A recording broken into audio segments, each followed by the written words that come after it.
Howdy folks, we're up to part 4. I'm making an inexpensive knife sheath. So I finished stitching the entire perimeter, back stitched 3 or 4 stitches, cut my thread off leaving about 1/4 inch to a 1/2 inch, and then just burned it off. It makes a pretty good closure, and when it's on the back side you don't see that, and I'll be dyeing it so that'll hide that pretty good.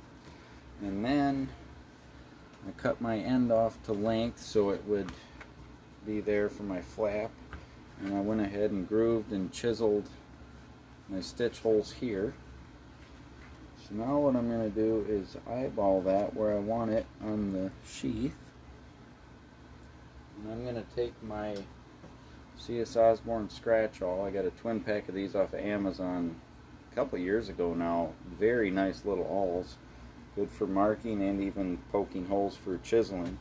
And I'm just going to take that, go through each one of those holes, and make a mark.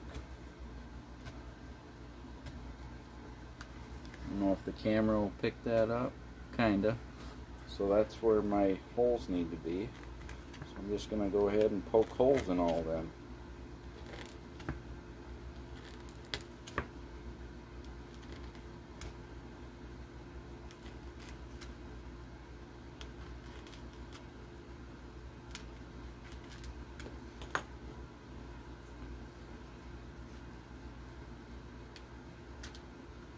I'm going to start on the second hole, pull my needle all the way through, then go to the first hole, and then do my saddler stitch. I'll back stitch one. Just makes it a little more secure.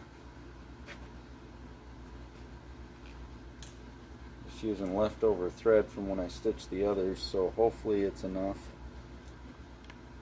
Looked like it would be pretty close. If not, I got the other piece from when I cut it off, and a whole nother spool, so I'll have enough one way or another.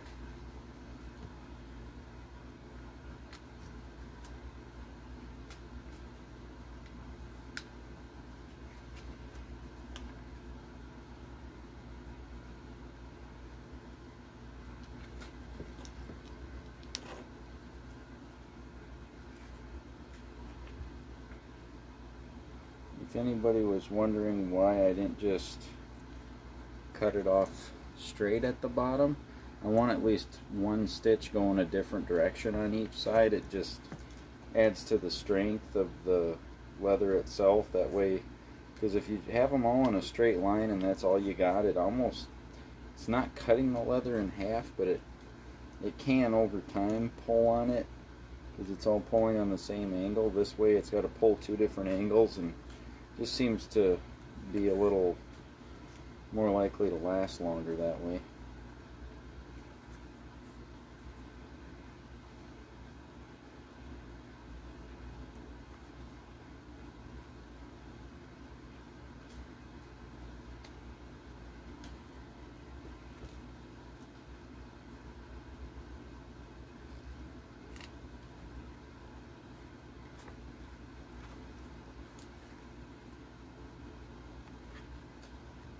Back stitch a couple times here.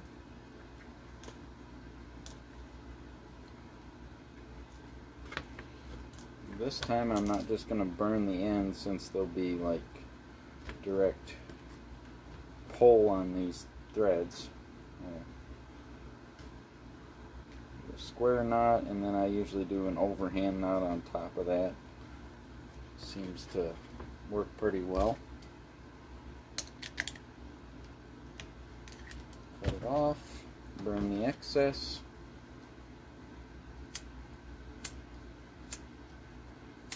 Maybe.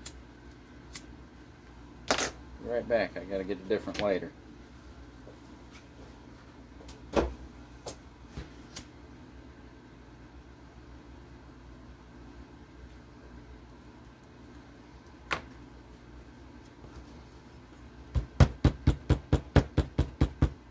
Flatten that out a little bit.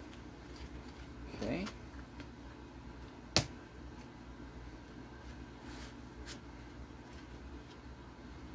There's that. Now that I got that where I want it, take my awl and I'm going to come in a little bit of an angle on that handle and mark here. Come in right across on the other side and make a mark there. Now what those two marks are going to be for, I'm going to go grab my rotary punch. And I'm going to punch out holes for this, and I'll show you how I made this in a minute.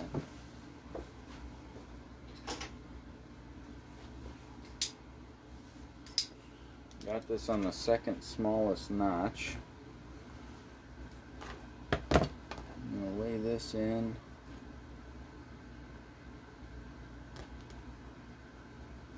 Marks on top, and so I got marks on, I don't know if that camera's going to pick that up, kinda.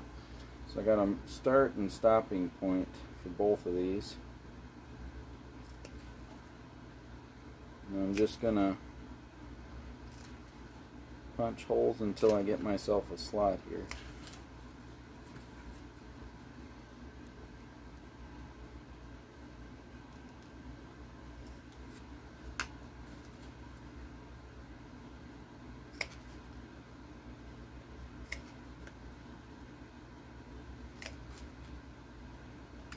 If you have a slot punch, you could use that for this as well, which if I knew for sure where I was going to want that beforehand, I would have done that before I stitched this. So how I made this just a strip of leather. I cut it with my wooden strap cutter here. So I set this at 3/4 of an inch. Took just basically a piece of scrap, cut that, then I went down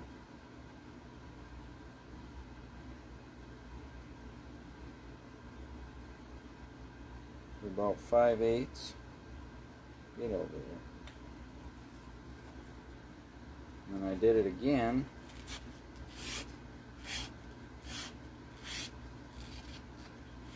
But not all the way. And I went down again. This time I think I went to about half, as I recall. You gotta flip it over. Helps if you get a good point on your leather to get it started.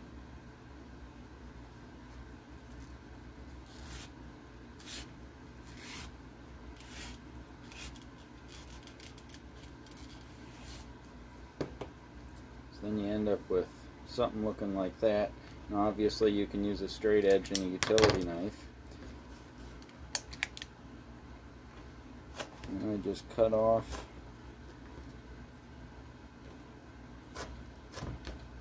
now this one ain't going to be perfect, but I'm going to use this one anyway, but I just cut off angles. You'd want to get that a little cleaner looking.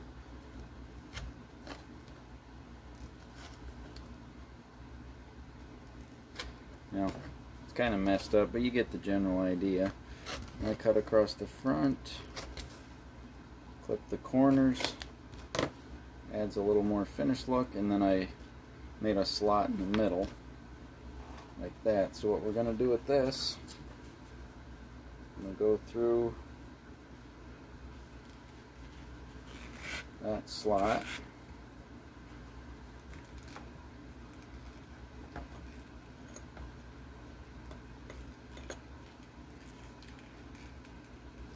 We're going to go through this slot. The idea behind this, now I just came up with this, so I don't know if this is a good idea or not, but I wanted to get by without using a snap. I don't know that this is a completely 1880s historically accurate rig or not, but I didn't want to snap on it because I'm not sure when those were invented. But I think that'll retain it fairly well.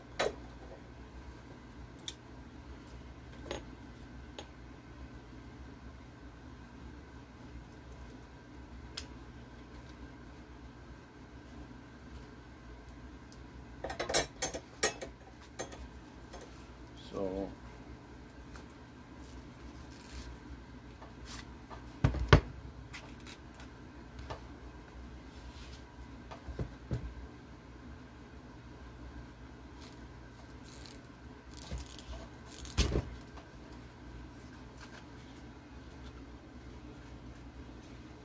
Yeah, that isn't coming out of there unless you, but to pull it out, that's all you got to do.